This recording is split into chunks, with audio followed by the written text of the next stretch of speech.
नमस्कार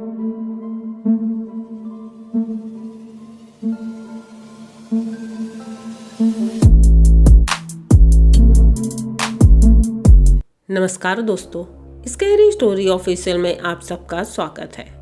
आज की कहानी की तरफ बढ़ने से पहले चैनल को सब्सक्राइब कर लीजिए और अगर कहानी अच्छी लगती है तो प्लीज़ लाइक एंड कमेंट करना मत भूलिएगा।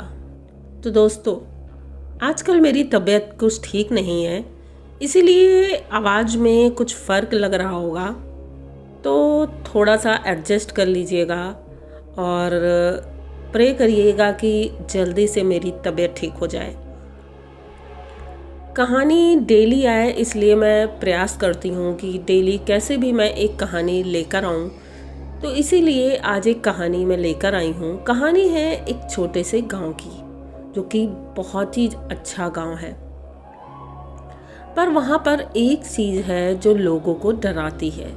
उस गांव से थोड़ा सा दूरी पर एक हवेली है जो कि बहुत ही ज़्यादा डरावनी है। गांव के लोग इतना डरे सहमे रहते हैं कि उस जंगल की तरफ बिल्कुल नहीं जाते हैं।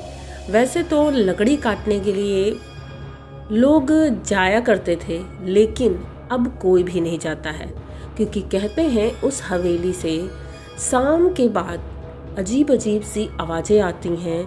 लोगों ने वहाँ किसी को घूमते टहलते भी देखा है, और जो उस हवेली के अंदर गया है वो जिंदा वापस नहीं आया है।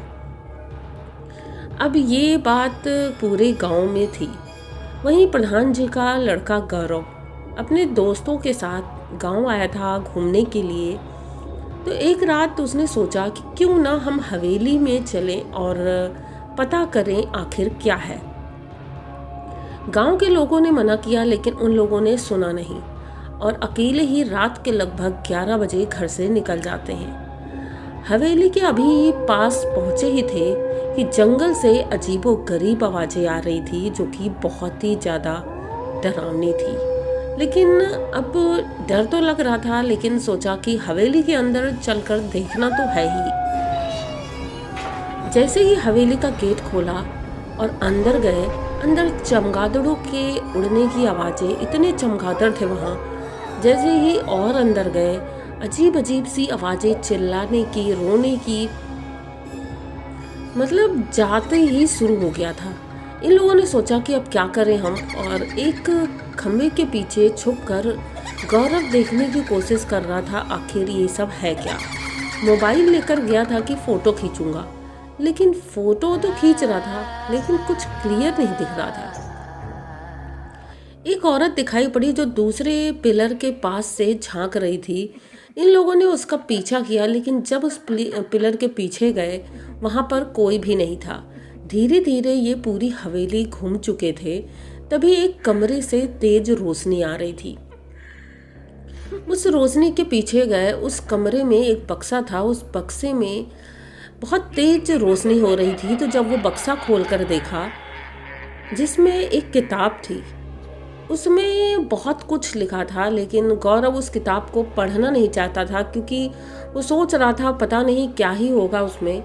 लेकिन जब अंतिम पन्ना पढ़ता है तो उसमें बस इतना ही लिखा था, एक बार जो इस हवेली में आ जाएगा वो जिंदा वापस नहीं जाएगा। ये पढ़ते ही ये पीछे मुड़कर देखता है तो उसके दोस्त गायब थे। ये दोस्तों को आवाज़ देता है। 3 दोस्त थे, लेकिन तीनों का कोई अता पता नहीं था। अब ये जल्दी से रूम से बाहर निकलता है, किताब वहीं फेंक देता है और मेन गेट के पास जाता है। तो वहाँ देखता है उनके तीनों दोस्त ऊपर छत से लटक रहे हैं और तीनों मर चुके हैं। ये देखते ही गौरव बहुत तेज़ी से चीखता है, और जैसे ही चीखता है तो ऊपर छत के उसे एक नहीं कई लोग खड़े हुए दिखते हैं। कोई तलवार लिए है, कोई भाला लिए है, और जैसे सैनिक होते हैं पुराने ज़माने के, वैसे ही वो लोग खड़े हैं। अब इनके तीनों दोस्त मर चुके थे। अचानक से वो तीनों नीचे गिरते हैं। गौरव उन्हें पकड़ता है, बस चलने ही वाला था, तभी किसी ने उसका पैर पकड़कर खींचना शुरू किया और ऊपर छत तक खींचते हुए ले गया बाहरी दीवार से, और उसे भी उसी तरह वहाँ टांग दिया गया। अब ये चिल्ला रहा था, लेकिन कोई भी आवाज़ सुनने वाला नहीं था। तभी प्रधान जी अपने कुछ दोस्तों के साथ वहां पहुंचते हैं और देखते हैं कि उनका बेटा ऊपर से चीख रहा है। तो प्रधान जी बाहर से हवेली में आग लगा देते हैं और एक लोग दरवाज़ा खोल कर अंदर जाते हैं। जैसे ही आग लगाया था वैसे ही वो नीचे गिर गया था और नीचे गिरते ही प्रधान जी तुरंत अपने दोस्तों के माध्यम से उन चारों को बाहर निकालते हैं। अभी गौरव तो ठीक था, लेकिन उसके दोस्त इस दुनिया में नहीं थे। ये बहुत बड़ा दुख था, लेकिन गांव वाले ये समझ चुके थे कि अब इस हवेली में हमें कभी नहीं जाना है। एक पंडित जी को बुला करके पूरी हवेली को बंधवा दिया जाता है और लोगों से कहा जाता है कि इस हवेली के आसपास भी कोई ना जाए। गेट पर मंत्र जड़ित ताला लग जाता है और कहते हैं उस दिन के बाद से उस हवेली में कोई भी नहीं गया। प्रधान जी अपने बेटे को तो बचा लेते हैं, लेकिन उन तीनों को नहीं बचाते हैं, तो उन्हें बहुत दुख होता है। तो आप लोगों को अगर ये कहानी अच्छी लग रही है तो प्लीज़ चैनल को सब्सक्राइब करिए, लाइक कमेंट करिए, शेयर करिए और बने रहिए हमारे साथ। मिलते हैं फिर किसी नई कहानी में, तब तक के लिए डरते रहिए।